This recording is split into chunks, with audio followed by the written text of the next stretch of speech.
Assalamualaikum warahmatullahi wabarakatuh.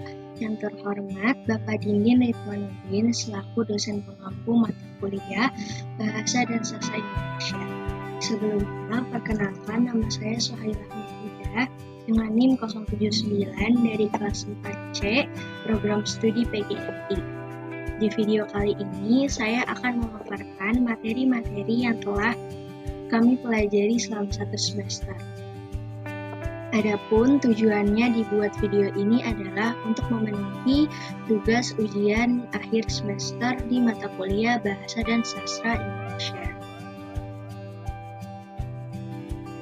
Langsung aja kita akan bahas materi yang pertama. Materi yang pertama itu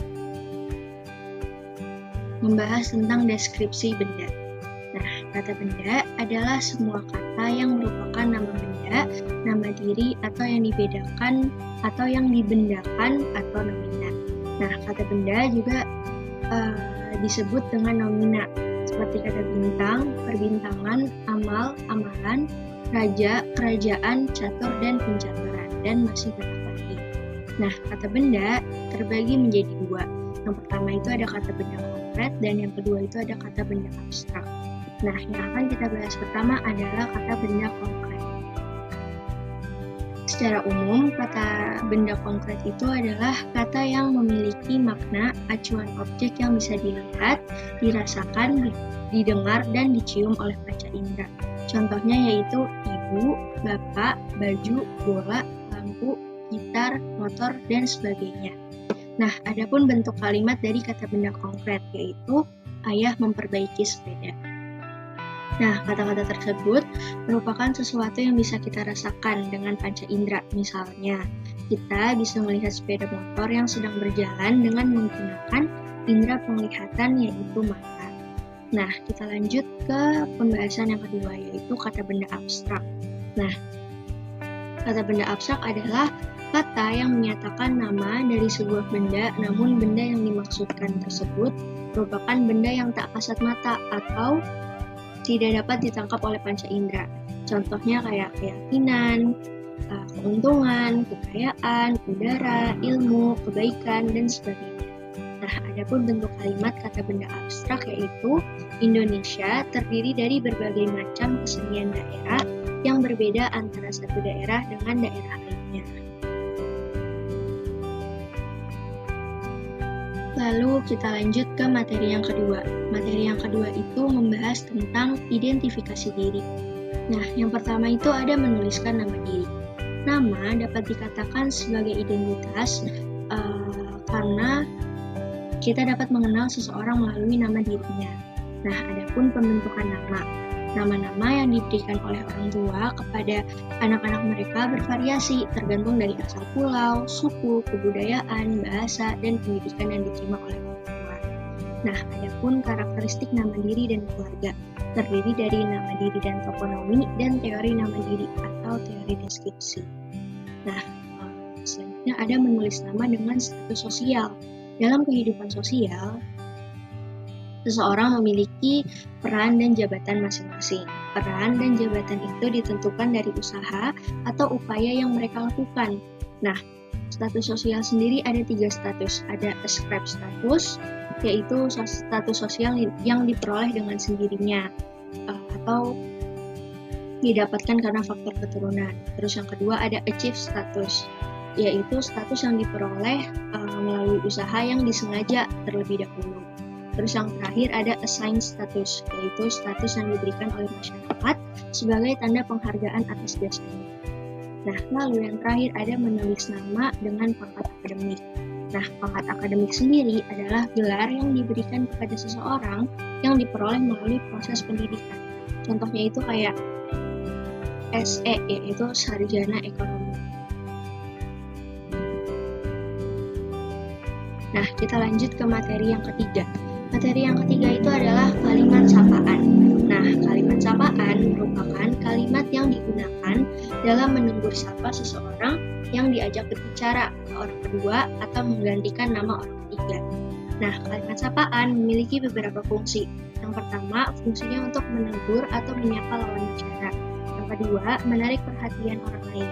Yang ketiga, menunjukkan kesopanan dan kelas sosial. Dan yang terakhir, menyatakan hubungan sosial antara penutur dengan lawan bicara. Lalu, kalimat sopan juga memiliki ciri-ciri, yaitu yang pertama, pada penulisan huruf awal menggunakan huruf kapital. Terus yang kedua, menyesuaikan dengan situasi dan kondisi percakapan. Yang ketiga, dipengaruhi oleh adat istiadat. Dan yang terakhir, dalam penggunaan kata, sapaan dipengaruhi oleh status.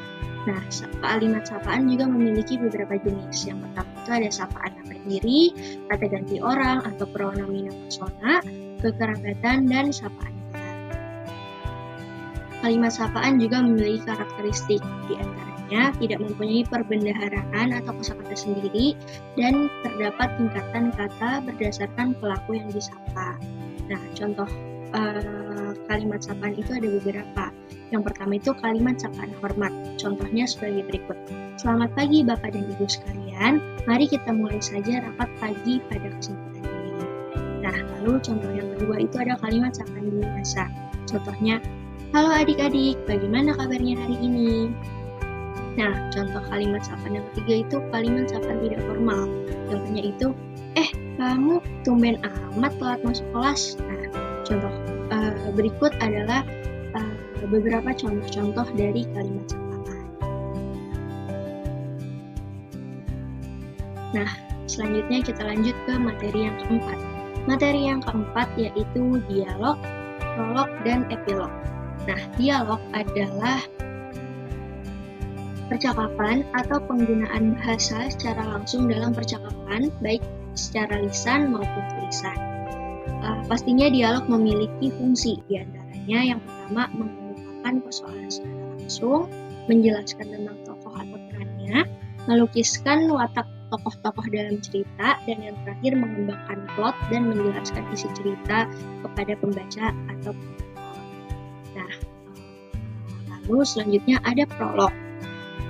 Prolog sendiri adalah sinopsis atau kata-kata pendahuluan dalam lakon drama. Nah, secara umum, prolog juga bisa didefinisikan sebagai pembuka dalam drama atau sandiwara, musik, hingga pidato. Nah, prolog juga memiliki fungsi seperti dialog, yaitu diantaranya menerangkan situasi cerita, terus membuat pembaca atau penonton menyadari bagian awal dari cerita, terus memberikan informasi latar belakang atau mengatur panggung untuk adegan selanjutnya, terus menarik perhatian pembaca atau penonton agar semakin penasaran dengan cerita, dan yang terakhir itu sarana untuk menghadirkan karakter dan membangun peran tokoh dalam cerita. Yang terakhir ada epilog. Nah, epilog itu didefinisikan sebagai bagian akhir dari sebuah karya yang memberikan penutup dan kesimpulan pada cerita atau topik yang dibahas dalam karya tersebut. Nah, fungsi epilog sendiri sebagai suatu penegasan tentang tata nilai atau pesan moral yang ingin penulis angkat dari suatu cerita. Nah, epilog juga merupakan suatu bagian yang kerap digunakan pembuat karya untuk menyampaikan kesimpulan karya. Selanjutnya kita lanjut ke materi yang kelima. Materi yang kelima itu adalah jenis-jenis membaca. Nah, membaca sendiri memiliki pengertian, yaitu suatu proses yang dilakukan untuk memperoleh pesan yang hendak disampaikan oleh penulis melalui media kata-kata atau bahasa tulis. Nah, jenis membaca itu terbagi menjadi dua, yaitu berdasarkan cara dan berdasarkan cakupannya. Kalau berdasarkan caranya itu, jenis membaca terbagi menjadi dua, yaitu membaca nyaring dan membaca dalam arti. Sedangkan kalau berdasarkan cakupannya, jenis membaca itu terbagi menjadi dua juga. Yang pertama ada membaca ekstensif atau membaca sebanyak mungkin teks bacaan dalam waktu sesingkat mungkin. Contohnya kayak membaca survei, membaca sekilas, dan juga membaca dangkal. Kalau yang kedua itu ada membaca intensif atau kegiatan membaca yang dilakukan secara seksama, seperti membaca teliti, membaca pengalaman, membaca kritis, dan membaca ide. Nah, selanjutnya juga ada membaca petunjuk.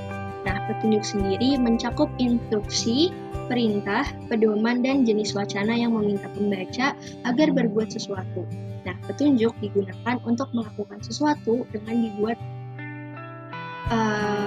untuk melakukan sesuatu dibuat dengan tujuan untuk memudahkan melakukan sesuatu, pekerjaan, atau kegiatan. Nah, pastinya ada tata cara membaca dengan baik dan juga benar. Yang pertama itu ada bertanya. Nah, maksudnya bertanya di sini adalah kalau di suatu bacaan itu ada hal yang kita nggak ketahui. Nah, kita harus bertanya tuh kepada mungkin kayak bertanya kepada teman atau guru. Terus yang kedua itu lanjutkan. Nah, maksud lanjutkan ini adalah kita tuh harus konsisten dalam membaca.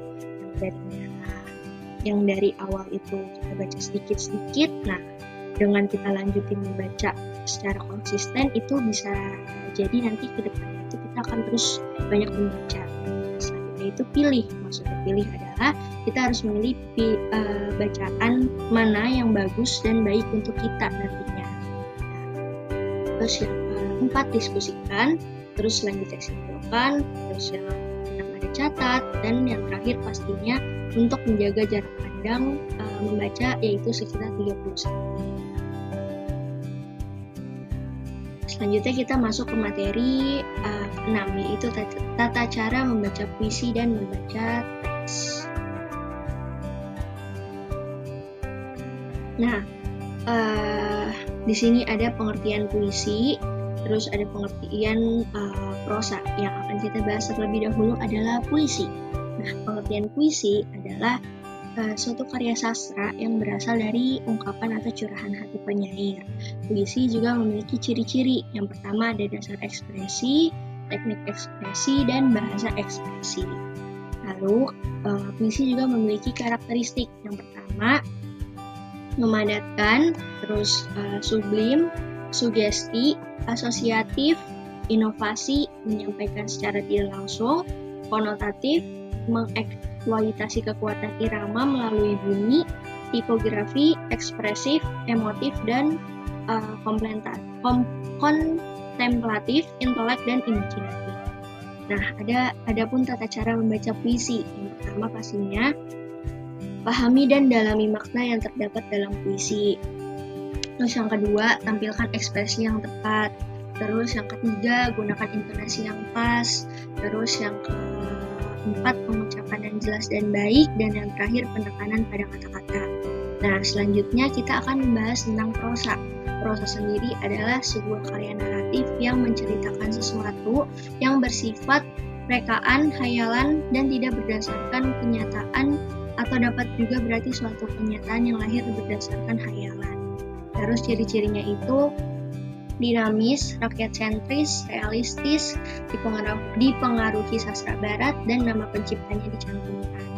Lalu ada pun beberapa karakteristik prosa, bentuknya bebas, memiliki tema, mengalami perkembangan, dan mempunyai peristiwa, juga mempunyai tokoh, latar, amanat, dan memakai bahasa asing serta memiliki nama pengarang.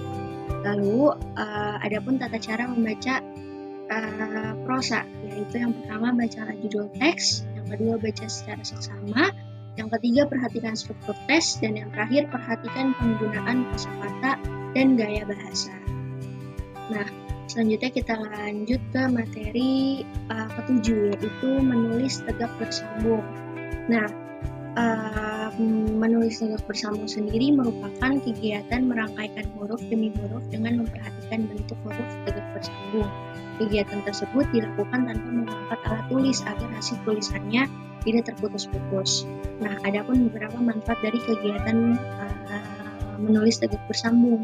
Di antaranya kayak merangsang perkembangan motorik anak, menulis lebih cepat, dan tulisan yang dihasilkan lebih indah dan juga rapi. Nah, karena sebagian besar siswa masih mengalami kesulitan menyesuaikan huruf tegak bersambung, kayak pada bentuk, ukuran, dan letak huruf, maka ada media buku tulis halus yang digunakan sebagai perantara yang memiliki garis-garis kecil dan halus yang terdiri dari 3-5 garis yang berfungsi untuk menulis permulaan tegak bersambung agar memiliki besar huruf yang sama. Nah, adapun pastinya langkah-langkah dalam menulis tegak bersambung. Yang pertama, pastikan terlebih dahulu siswa atau anak menguasai huruf cetak.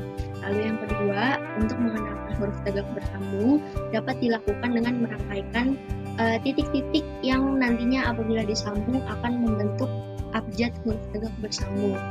Terus yang ketiga, memulai menulis dari huruf kecil. Lalu yang terakhir, pastinya menulis huruf besar. Lalu selanjutnya kita lanjut ke materi yang ke-8, yaitu ringkasan.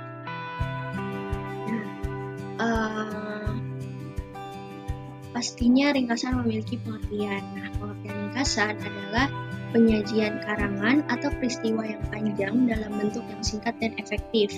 Nah, tujuan dari ringkasan sendiri adalah agar membantu seseorang untuk memahami atau mengerti dan mengetahui isi dari sebuah buku ataupun sebuah karangan.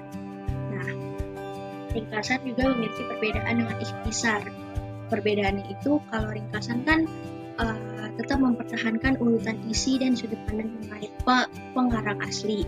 Sedangkan kalau ikhtisar itu penulisan pokok-pokok masalahnya tidak harus berurutan, boleh secara acak dan boleh juga disajikan dengan bahasa sendiri. Terus kalau misalnya, selanjutnya itu ada langkah-langkah menyusun ringkasan. Pastinya yang pertama itu membaca naskah asli untuk mengetahui kesan umum secara menyeluruh. Terus yang kedua mencatat gagasan utama. Terus yang ketiga mengadakan reproduksi, di mana maksudnya ini adalah kita harus menyusun kalimat-kalimat baru mengangkatkan gagasan tadi ke dalam suatu wacana yang jelas dan dapat diterima oleh akal sehat dan sekaligus menggambarkan kembali isi dari karangan aslinya. Kita lanjut ke materi berikutnya, yaitu parafrasa. Nah, parafrasa sendiri adalah merupakan suatu teknik untuk mengemukakan kembali pernyataan orang lain secara legal dan sah dan menggunakan diksi bahasa sendiri. Nah, hasil dari parafrasa dapat menjadi lebih pendek atau menjadi lebih panjang. Nah, lalu pastinya ada langkah-langkah menyusun parafrasa.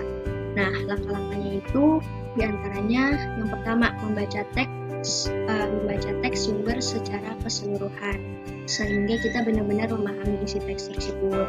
Terus yang kedua, tulislah ulang gagasan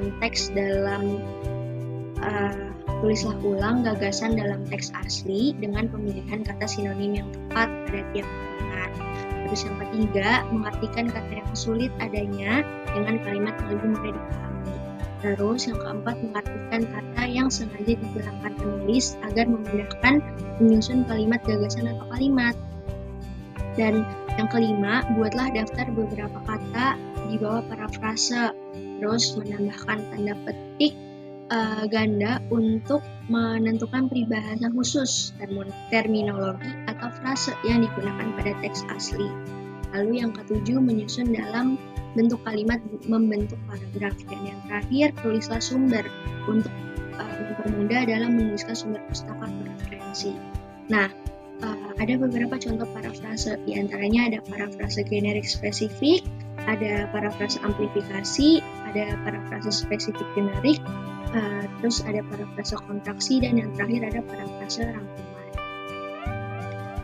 Kita lanjut ke materi yang ke-10, yaitu ada surat resmi dan pribadi. Nah, pengertian surat sendiri adalah sarana komunikasi untuk menyampaikan informasi tertulis oleh suatu pihak kepada pihak lainnya. Nah, macam-macam surat itu ada surat resmi dan surat pribadi. Nah, surat resmi sendiri adalah surat yang digunakan untuk kepentingan resmi, baik perseorangan, instansi, maupun organisasi. Nah, dalam penulisan surat resmi, bahasa yang digunakan adalah bahasa Indonesia baku, yang sesuai dengan ejaan yang disempurnakan. Lalu, berikutnya itu ada surat pribadi. Nah, surat pribadi ini adalah surat yang digunakan untuk kepentingan pribadi. Surat pribadi juga memiliki ciri-ciri, yaitu tidak menggunakan kop surat. Kalau misalnya surat resmi kan menggunakan kop surat. Nah, kalau misalnya surat pribadi itu enggak, terus tidak ada nomor surat juga. Sedangkan surat resmi itu ada nomor suratnya, ada lampiran dan juga perihal. Terus kalau yang ketiga itu ada salam pembuka dan penutup yang bervariasi. Kalau misalnya surat resmi menggunakan salam pembuka dan penutup yang lazim. Nah, kalau yang keempat, penggunaan bahasanya bebas sesuai keinginan penulis. Sedangkan kalau surat resmi itu ciri-cirinya penggunaan ragam bahasanya itu resmi. Terus yang terakhir itu format surat yang bebas. Nah, kalau misalnya surat resmi, pastinya menyertakan cap atau stempel dari lembaga resmi. Nah, adapun cara menulis surat resmi. Di antaranya itu, yang pertama ada kepala atau kop surat. Nah, kepala atau kop suratnya itu terdiri dari nama instansi, alamat instansi, logo. Nah, terus yang kedua itu ada nomor surat, yakni urutan surat yang dikirimkan. Terus yang ketiga itu lampiran, berisi lembaran lain yang disertakan selain surat. Yang keempat, ada hal berupa garis besar isi surat. Terus ada tanggal surat juga, penulisan di sebelah kanan sejajar dengan nomor surat. Terus pastinya ada alamat yang dituju, terus ada pembuka atau salam pembuka, terus pastinya ada isi surat, terus yang terakhir itu ada penutup surat yang berisi salam penutup, jabatan, tanda tangan, nama. Nah, dan yang terakhir ada tembusan surat, yaitu berupa penyertaan pemberitahuan kepada atasan tentang adanya suatu kegiatan. Nah, adapun bentuk surat yaitu yang pertama ada bentuk lurus penuh, lurus, setengah lurus, lekuk, dan yang terakhir ada bentuk lembar. Nah, kita lanjut ke materi yang ke-11, yaitu formulir dan kwitansi. Nah, pembahasan yang pertama akan kita bahas adalah formulir. Nah, formulir sendiri menurut KBBI yaitu adalah lembar isian yang berisi berbagai jenis data yang kemudian diserahkan ke bagian pendaftaran. Nah, pendaftaran di sini tuh artinya luas, kayak bisa mendaftar sekolah, mendaftar kerja, bergabung dengan organisasi, dan masih banyak lagi. Terus kalau pengertian kwitansi, yaitu merupakan surat bukti yang menerangkan bahwa terdapat pihak yang telah menerima sejumlah uang sebagai pembayaran suatu hal. Adapun ragam bentuk dari formulir dan kwitansi. Misalnya ragam formulir itu ada formulir pendaftaran, pengajuan pekerjaan, surat kuasa, klaim asuransi, permohonan izin, evaluasi karyawan, dan formulir survei atau umpan balik. Sedangkan kalau ragam bentuk kwitansi itu ada bukti pembayaran, transaksi produk, transfer uang, cash receipt, serah terima uang. Nah, kalau contoh pengisiannya itu, yang pertama itu formulir itu cara pengisiannya isilah dengan pulpen tinta berwarna hitam. Lalu lembar formulir itu nggak boleh rusak, robek atau kusut. Terus isilah formulir dengan menggunakan huruf kapital. Nah, lalu isilah identitas diri dengan sebenar-benarnya. Lalu bubuhkan tanda tangan pada bagian kanan bawah. Nah, kalau misalnya contoh pengisian kwitansi itu, yang pertama itu caranya isi nomor kwitansi, isi nomor transaksi pada kwitansi dengan jelas. Terus yang kedua, tulislah nama lengkap pemberi uang. Lalu tulis jumlah uang. Selanjutnya tulis tujuan penyerahan uang. Selanjutnya tulis total uang yang diserahkan dalam kalimat, dan yang terakhir lengkapi dengan tempat dan juga tanggal.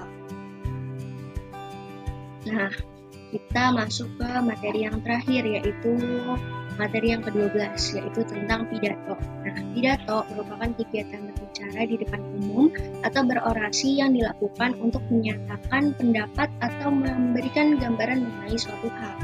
Nah, pastinya pidato memiliki tujuan. Secara umum, pidato memiliki tujuan, yaitu diantaranya meyakinkan pendengar agar mau mempercayai apa yang dikatakan, terus mendorong atau memberikan motivasi kepada pendengar, terus memberitahukan sesuatu kepada halayak ramai agar diketahui oleh pendengar. Nah, kalau berdasarkan jenisnya, pidato memiliki tujuan, yaitu memberikan informasi, meyakinkan para pendengar, terus membuat orang lain senang, dan memberikan pengaruh pada orang lain. Pidato memiliki struktur. Yang pertama pasti ada pembukaan, terus yang kedua ada isi, dan yang terakhir ada penutup. Nah, kalau pidato itu memiliki beberapa jenis, tapi ada yang berdasarkan tujuan dan ada yang berdasarkan isi. Nah, kalau berdasarkan tujuan, jenis-jenisnya itu ada pidato informatif, argumentatif, kreatif, persuasif, dan deskriptif. Sedangkan kalau berdasarkan isi ada pidato sambutan, pembukaan, pengarahan, peresmian, pertanggungjawaban, dan juga laporan. Nah, pidato juga memiliki beberapa metode, yaitu impromptu, manuskrip atau naskah, memoriter atau extemporan. Nah, lalu pastinya pidato memiliki langkah-langkah. Sebelum kita menulis pidato tuh pasti kita harus mengikuti langkah-langkahnya, yaitu yang pertama pastinya menentukan tema atau pokok pembicaraan, terus yang kedua menganalisis karakter target audience, yang ketiga mencatat ide atau gagasan yang akan disampaikan, terus yang keempat menentukan tujuan pidato, yang kelima menyusun kerangka pidato yang terdiri dari pendahuluan, isi dan penutup, dan yang terakhir mengembangkan kerangka menjadi naskah pidato menjadi uraian yang detail. Nah, mungkin cukup sekian materi yang dapat saya paparkan. Semoga dapat bermanfaat.